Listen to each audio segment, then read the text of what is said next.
चलो see, last time we went through the assumptions of CAPM. हमने CAPM के assumption देखे थे और उसमें खास एक assumption था जिसका टेक्निकल नाम है homogeneous expectations, right? homogeneous मतलब सेम, homogeneous मतलब सेम, और उससे एक कंक्लूजन आया था कि अगर हर एक लोगों का एक्सपेक्टेशन सेम है तो सबका एफिशिएंट फ्रंटियर सेम होगा, सबका रिस्क फ्री रेट तो वैसे ही सेम होता है, तो सबका ऑप्टिमम पोर्टफोलियो सेम होगा। उस ऑप्टिमम पोर्टफोलियो को मार्केट बोलेंगे और ये जो लाइन है दैट इज CML, ये जो लाइन है दैट इज CML। यहां तक हमने देखा था capital market line. So basically everyone holds market portfolio, बराबर? This is one thing. So now we come to the next step कि हमने देखा था कि जो टोटल रिस्क है it is made up of systematic and non-systematic, isn't it? Systematic risk और non-systematic risk, right? दो components होते हैं। अगर आप एक शेयर के बदले पोर्टफोलियो होल्ड करो 25-30 शेयर है उससे ज्यादा, तो नॉन सिस्टमैटिक तो कट जाएगा, right? So now we are getting to that level कि अगर CAPM सही है तो कोई भी जने के पास एक शेयर नहीं है, everyone is holding a portfolio. तो पोर्टफोलियो है तो इसका तो कोई मतलब नहीं है, बचा क्या? Systematic risk. So as per CAPM the only risk that matters is systematic risk. अच्छा, तो सपोज कोई नया स्टॉक है, बराबर?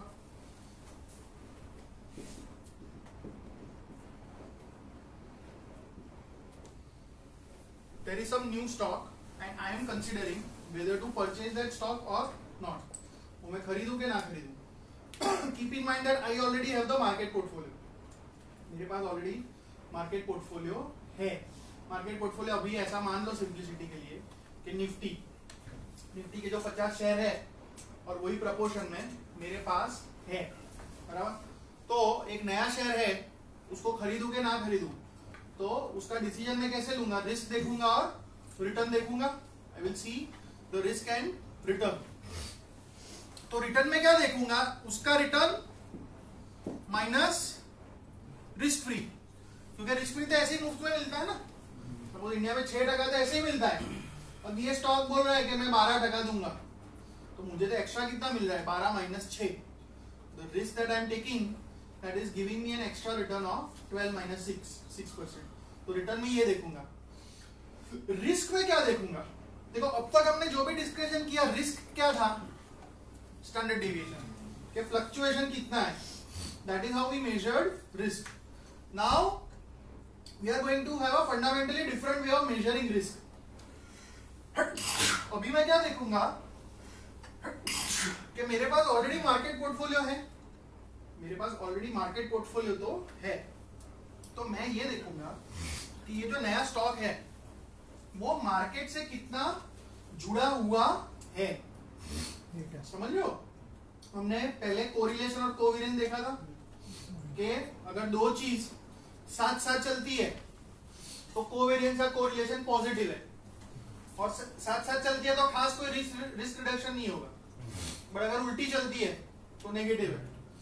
मतलब अगर सपोज ये स्टॉक ऐसा है, सपोज मेरे पास ऐसा एक स्टॉक है HCL टेक करके, वो लगभग उल्टा चलता है, मार्केट जब बहुत भागता है ना तो वो गिरता है या शांत रहता है, और मार्केट जब पिटता है ना तो वो चलता है, right, I mean not always but ऐसा होता है।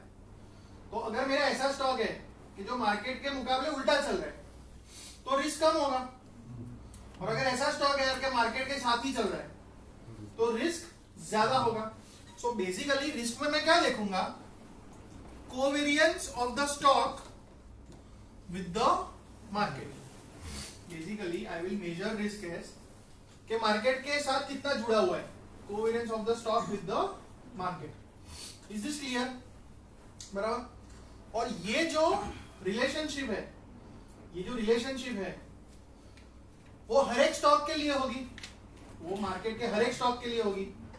तो अगर कुछ हर एक स्टॉक के लिए करेक्ट है तो वो पूरे मार्केट के लिए भी करेक्ट है। अगर कोई 50 स्टॉक के लिए कोई बात सही है तो निफ्टी के लिए भी वो बात एप्लीकेबल है। तो अगर पूरे मार्केट के लिए यही सेम लिखूं तो covariance of market with market, और यहां पे रिटर्न मार्केट का, समझ में आया? आई के बदले मैंने क्या ले लिया, एम, और कोवेरिएंस एम कुछ नहीं होता है, वो सिग्मा एम स्क्वायर होता है, वो वेरिएंस होता है। खुद के साथ कोवेरिएंस मतलब वेरिएंस, राइट। तो बेसिकली ये क्या हो गया, एक टाइप का रेशियो हो गया। ये क्या हो गया, एक टाइप का रेशियो हो गया कि अगर 2:5 है और यहाँ पे 4:10 होगा, बराबर। तो अगर 2:5 4:10 है तो ये डिवाइड बाय ये क्या आंसर आएगा, हाफ, और ये डिवाइड बाय ये भी सेम आंसर आएगा, हाफ। तो same thing we will do here, same thing we will do here.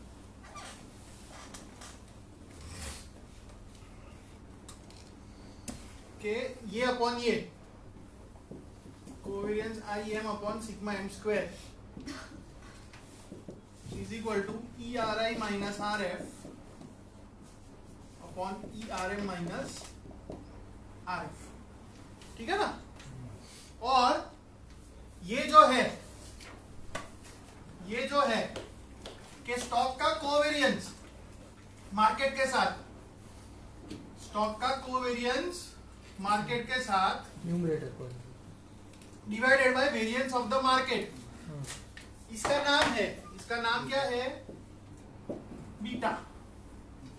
इसको क्या बोलते हैं, बीटा बोलते हैं। Covariance of stock with market divided by sigma M square, this is nothing but beta. तो basically E R I minus R F is equal to beta into E R M minus R F. तो E R I equal to R F plus beta E R M minus R F. This is the most famous equation of CAPM, right. वो सब आप याद रखो ना रखो कुछ compulsory नहीं है। I just gave you an explanation of how the equation is derived, but ये याद रखने का है कि एज पर सीएपीएम कोई भी स्टॉक का रिटर्न वो are F plus beta R F minus R F होता है। समझ में आया? अंडरस्टूड? और ये जो ई लिखते हैं, ई मतलब एक्सपेक्टेड, तो स्ट्रिक्टली स्पीकिंग एक्सपेक्टेड लिखना होता है, बट कई बार अपने नहीं भी लिखते, तो R F plus beta R M minus R F, E R M ऐसा नहीं लिखेंगे, कभी कभी ऐसा भी आपने देखा होगा, बराबर। और ये बहुत ही फेमस इक्वेशन है, क्योंकि it gives you direct relationship between return and risk, but now risk is measured by beta. अभी रिस्क कौन सा है? Systematic risk. सिस्टमैटिक रिस्क का मेजर क्या है? Beta, right? समझ में आया? Covariance IM is also a measure of systematic risk, but ज्यादा बीटा यूज होता है, ऐसा, ठीक है? और ये जो बीटा का फॉर्मूला है, देखो कोवेरियंस IM के बदले sigma I sigma M, correlation IM भी लिख सकते हैं, तो एक सिग्मा कैंसिल हो जाएगा, तो sigma I upon sigma M into correlation, ऐसा भी फॉर्मूला है बीटा का, या तो ये फॉर्मूला या ये फॉर्मूला, दोनों है। और उसका एक एग्जांपल दिया है अपनी बुक में, देख लो, कैलकुलेटिंग बीटा करके दिया होगा।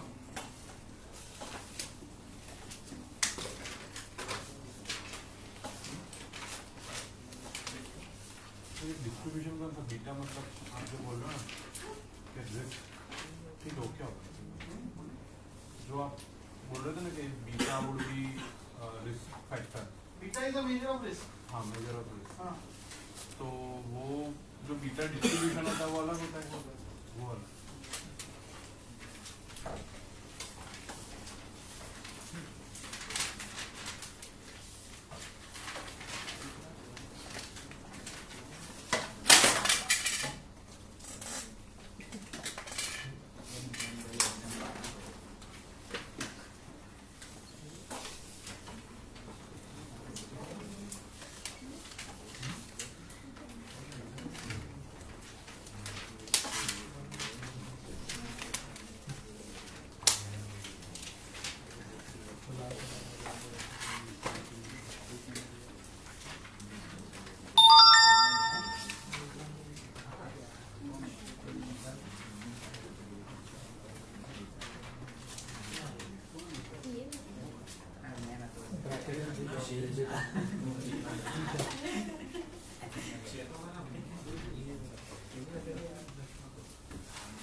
देख लिया?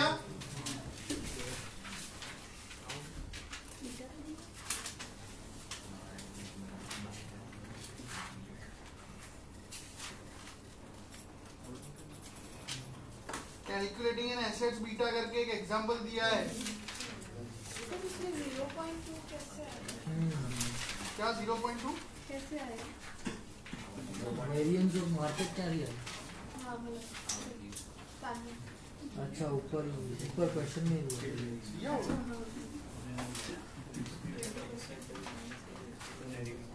हैं?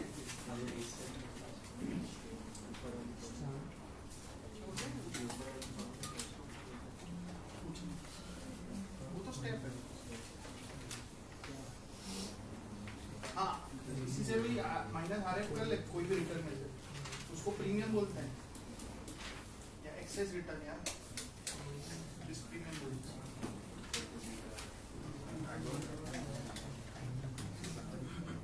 सबको मिला?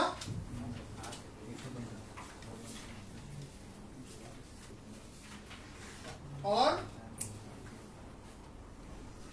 मतलब रियल लाइफ में जो बीटा ढूंढना होता है, हर एक स्टॉक का बीटा ढूंढना पड़ेगा, तो वो स्टैटिस्टिक्स में एक टेक्निक होती है, आपने ग्रेजुएशन में भी देखा होगा, रिग्रेशन बोलते हैं। तो beta is nothing but slope of the regression line. Suppose मुझे इन्फोसिस का बीटा ढूंढना है, तो सपोज डेली रिटर्न नोट करूंगा मैं, इन्फोसिस वर्सेस निफ्टी, निफ्टी को X रखूंगा, इन्फोसिस को Y रखूंगा, इवन एक्सेल में डाल दोगे 2 कॉलम, और स्लोप फंक्शन होता है, इज इक्वल टू स्लोप करके दोनों रो सिलेक्ट कर लोगे X और Y, तो निकल आएगा, that is your beta. So it is nothing but the slope of the regression line. Sir આની સામે પેલું માર્કેટ મોડલ ને બધું છે એ આપણે નથી. हाँ, market model જે છે ને, it is just another name for this equation. Same equation. ये यहाँ तक समझ में आया सबको? हाँ? Okay. So now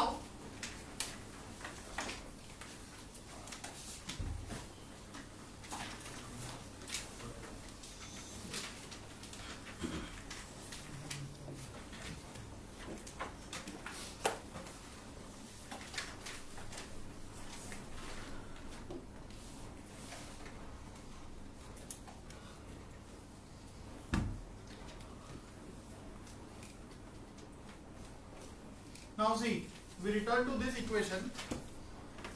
ये जो इक्वेशन है कि return is directly related to risk, तो इसका जो ग्राफिकल रिप्रेजेंटेशन है, कि यहाँ पे अब बीटा आएगा. हर बार स्टैंडर्डाइजेशन आता है ना, अभी बीटा आएगा और यहाँ पे वही एक्सपेक्टेड रिटर्न, यहाँ पे एक्सपेक्टेड रिटर्न, राइट. ये जो इक्वेशन है इसमें अगर बीटा 0 कर दूं तो आंसर क्या आएगा? आरएफ आएगा.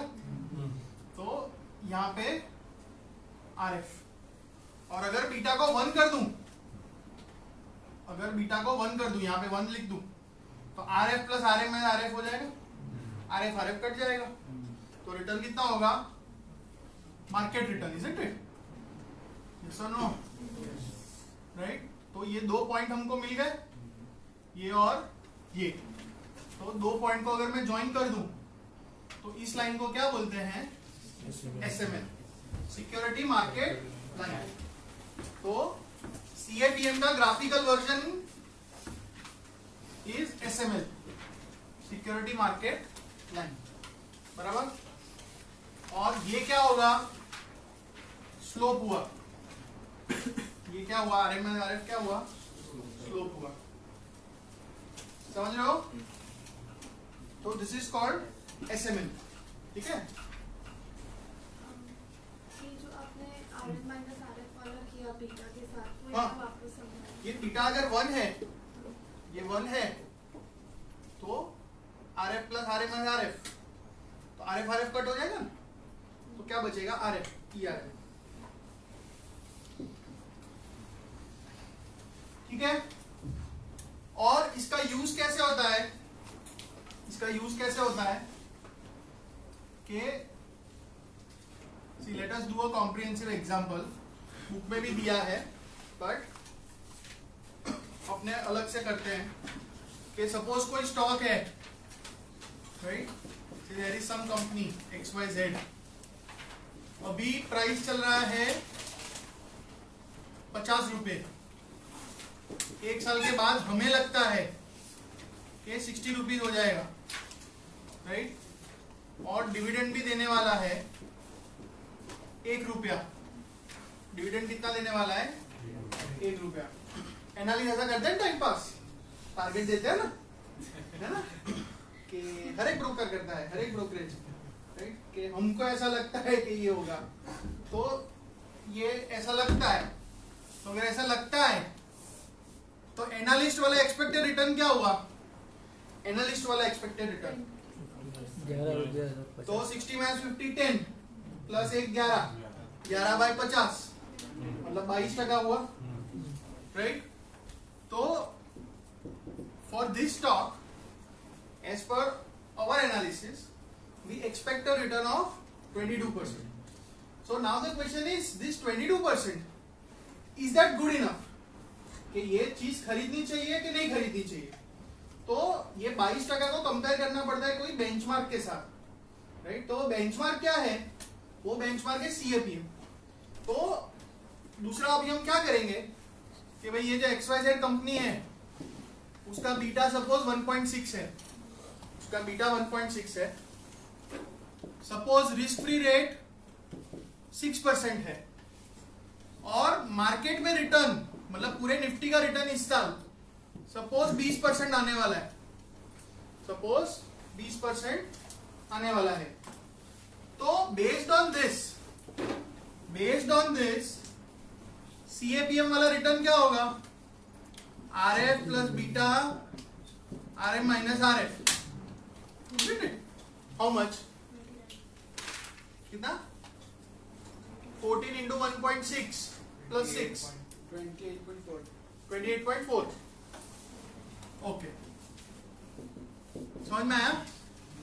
तो ये एक बेंचमार्क हो गया कि भाई CAPM बोल रहा है कि रिटर्न होना चाहिए 28.4, लेकिन हमें तो लग रहा है सिर्फ 22% मिलेगा, तो जितना मिलना चाहिए उतना नहीं मिलेगा. तो we would say this is a sell. जो चीज बेचते हैं उसको बोलते हैं इट इज ओवर वैल्यू. क्या बोलेंगे? It is over value. Graphically कि भाई 1.6 में मिलना चाहिए 28.4, मिल रहा है 22, तो इट प्लॉट्स बिलो SML. और ये जो डिफरेंस है उसको बोलते हैं उसको बोलते हैं अल्फा, -6.4%. समझ रहे हो? जो अपना रिटर्न है माइनस जो CAPM वाला रिटर्न है, उसका जो डिफरेंस है उसको बोलते हैं अल्फा. नेगेटिव अल्फा मतलब सेल, मतलब ओवर वैल्यूड, मतलब बिलो SML. कोई भी तरह आपको पूछ सकते हैं. समझ में आया? નિફ્ટી નું રિટર્ન એ બી દરેક નથી આવી જતા એપ્રિલમાં એનાલિસ્ટ ધીસ યર એમનો ટાર્ગેટ આપે છે, નિફ્ટી ટાર્ગેટ આપે છે ને. So it is like, it works like this. Sir beta stock specific હશે? હા, દરેક સ્ટોક નું બીટા, એટલે આપણો જે સ્ટોક હોય એનું બીટા લેવાનું કમ્પેર ટુ નિફ્ટી. હા, मतलब ચાલે, નિફ્ટી ચાલે. Generally it should be a broader index. Nifty 500 ऐसा ज्यादा सही रहेगा, बट ठीक है, ज्यादा कोई फर्क नहीं पड़ेगा. Understood? So although I am making fun of all this, but still somehow अगर आप ये कोई टेक्निक यूज करते हो और बहुत बड़ा गैप दिख रहा है, राइट? सपोज अब ये टारगेट है अभी 50 है और हमको लगता है 60 होगा, और ये बहुत कंजर्वेटिव टारगेट है सपोज, राइट? मतलब वी आर वेरी श्योर कि 60 तो होगा ही होगा, राइट? और फिर भी ऐसा रिजल्ट आ रहा है, इसमें तो ओवर वैल्यूड आ रहा है, बेचना चाहिए. बट सपोज CAPM से हमारा आंसर आता, सपोज ये ERM 10 होता, सपोज ये 10 होता, तो क्या होता? 10 माइनस 6 4, ये 6.4 प्लस 6 12.4 होता, बराबर. और 12.4 के सामने 22% दे रहा है, so it would have been a screening by, right? तो अगर सेफ्टी मार्जिन इतना बड़ा है तो शायद इसको यूज, मतलब एटलीस्ट आपको एक अंदाजा आएगा. तो हमको क्या लगता है वो जाने दो, बट CAPM के हिसाब से अगर बीटा इतना है तो कितना रिटर्न मिलना चाहिए? तो that is the biggest use of this model, okay, to estimate the required return. समझ में आया ऑल ऑफ यू? और इसमें बहुत खिलाते हैं कि सेल, ओवर वैल्यूड, ये सब, राइट? ऐसे क्वेश्चन बहुत होते हैं, तो ध्यान रखना. दूसरी साइड क्या आएगा? Buy, under valued, above SML, alpha positive, right? तो उन्होंने जो एग्जांपल दिया है,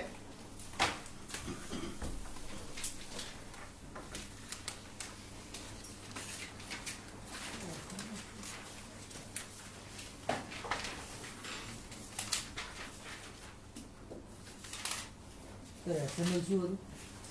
सिक्योरिटी मार्केट लाइन. देखो एक एग्जांपल होगा, आइडेंटिफाइंग मिसप्राइस सिक्योरिटीज.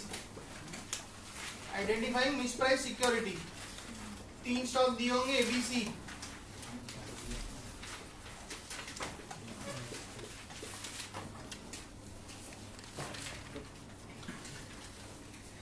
नई बुक में LOS 53H, पुराने भी H ही है, 40H है. Go through that example.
ये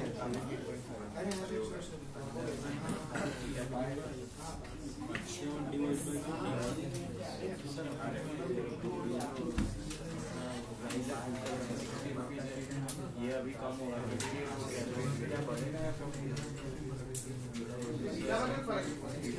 ये इतना ही रहेगा यानी CAPM में वो रहता है अपना जो एक्सपेक्टेड रिटर्न है वो तो कम हो जाएगा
આમ તો CML ને SML સેમ જ ને?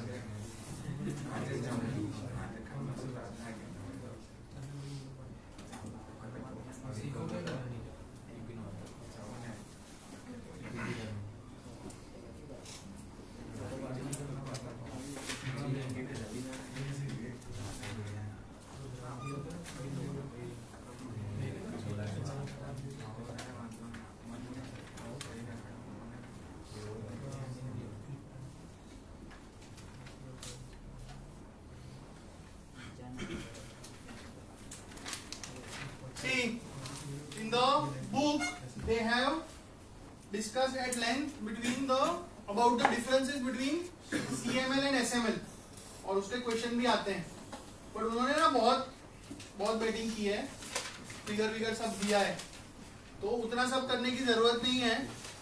ऐसा डिफरेंस लिख लो एक बार, लिखना नहीं है तो फोटो खींच लो, जो भी करना है वो, राइट? मैं समझा देता हूँ।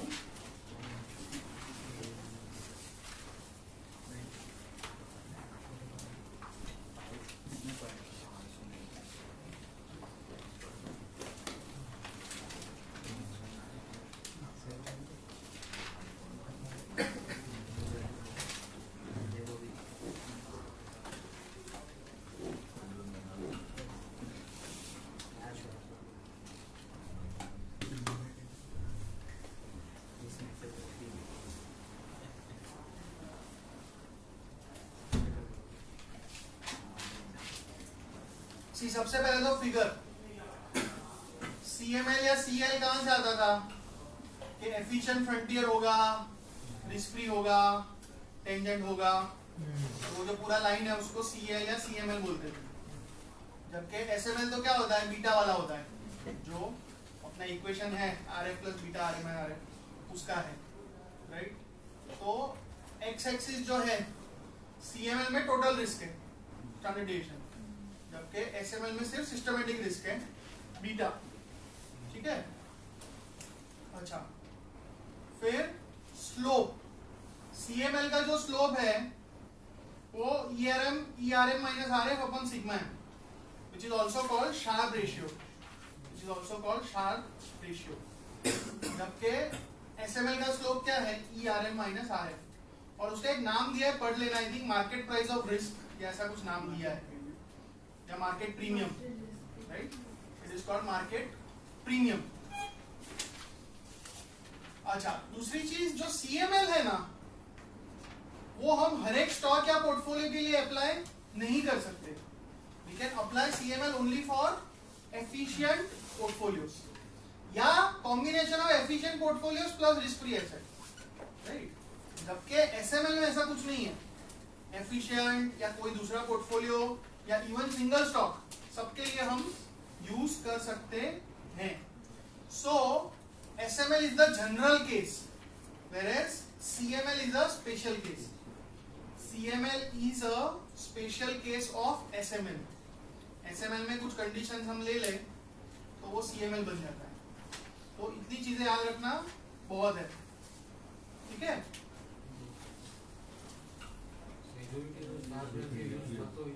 Sharpe ratio as a ratio है उसका है।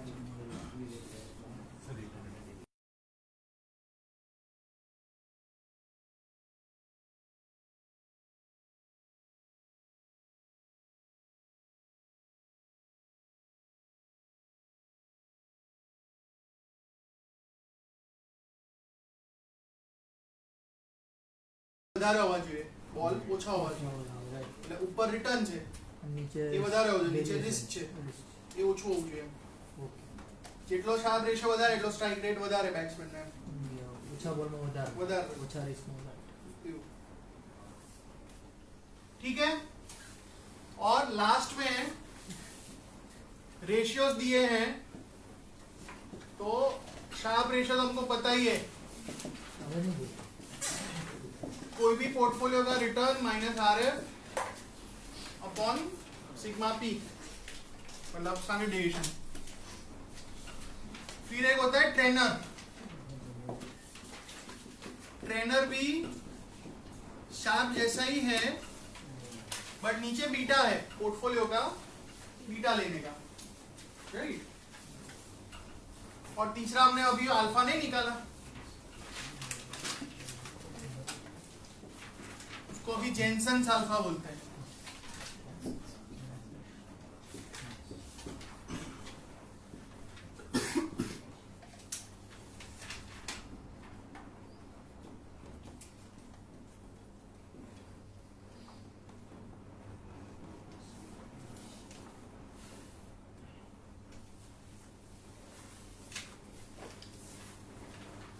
बराबर,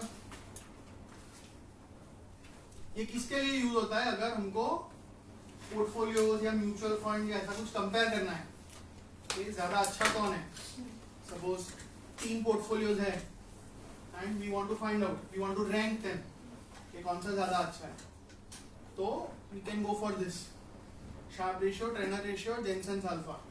जेनसन्स अल्फा तो अभी जो अल्फा निकाला ना वही है। अल्फा अगर पॉजिटिव है तो अच्छा है, नेगेटिव है तो खराब है, राइट। और देखो, आई थिंक इंडिया में मार्केट में सबसे ज्यादा यूज होता है शार्प रेशियो, राइट। बट इसमें इतना याद रखना कि अगर पोर्टफोलियो वेल डाइवर्सिफाइड नहीं है, सपोज मैं 2 पोर्टफोलियो को कंपेयर कर रहा हूं, एक में 5 स्टॉक है और दूसरे में 8 स्टॉक है, तो it is not adequately diversified. और एडिक्वेटली डाइवर्सिफाइड नहीं होगा तो दोनों टाइप के रिस्क लगेंगे, तो शार्प रेशियो ज्यादा अच्छा है। तो ज्यादा अच्छा क्या है, क्या यूज करना चाहिए, शार्प रेशियो, वो लिख लो, शार्प के बाजू में लिख लो, if portfolio is not adequately diversified,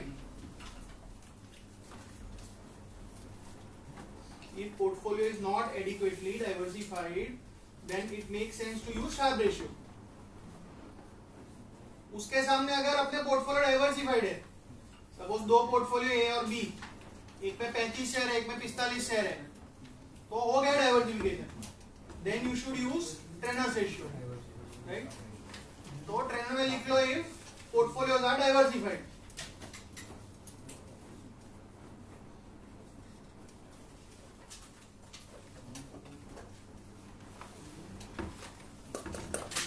बराबर? और जेनसेन अल्फा कब यूज करना चाहिए?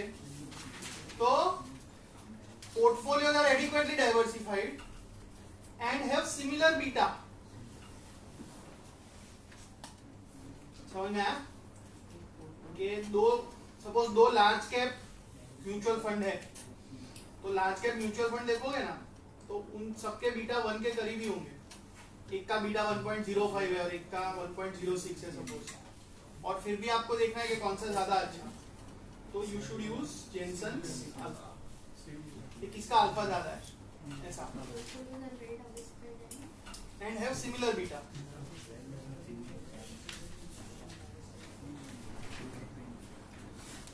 એટલે આ તો CAPM જેવું જ દેખાય છે.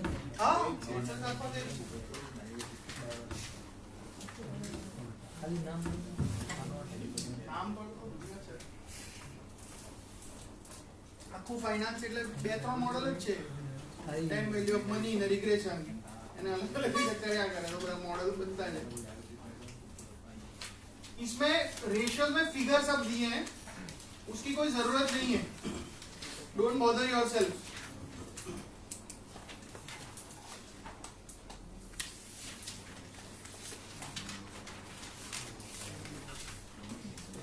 हाँ, और एक तीसरा चौथा है एम स्क्वायर। एम स्क्वायर क्या है कि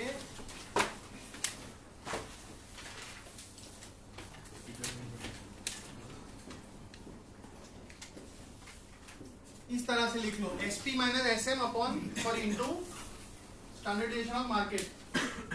एस मतलब शार्प रेशियो, पोर्टफोलियो का शार्प रेशियो निकालो, मार्केट का शार्प रेशियो निकालो, और मल्टीप्लाई करो सिग्मा एम से, मार्केट का स्टैंडर्डाइजेशन।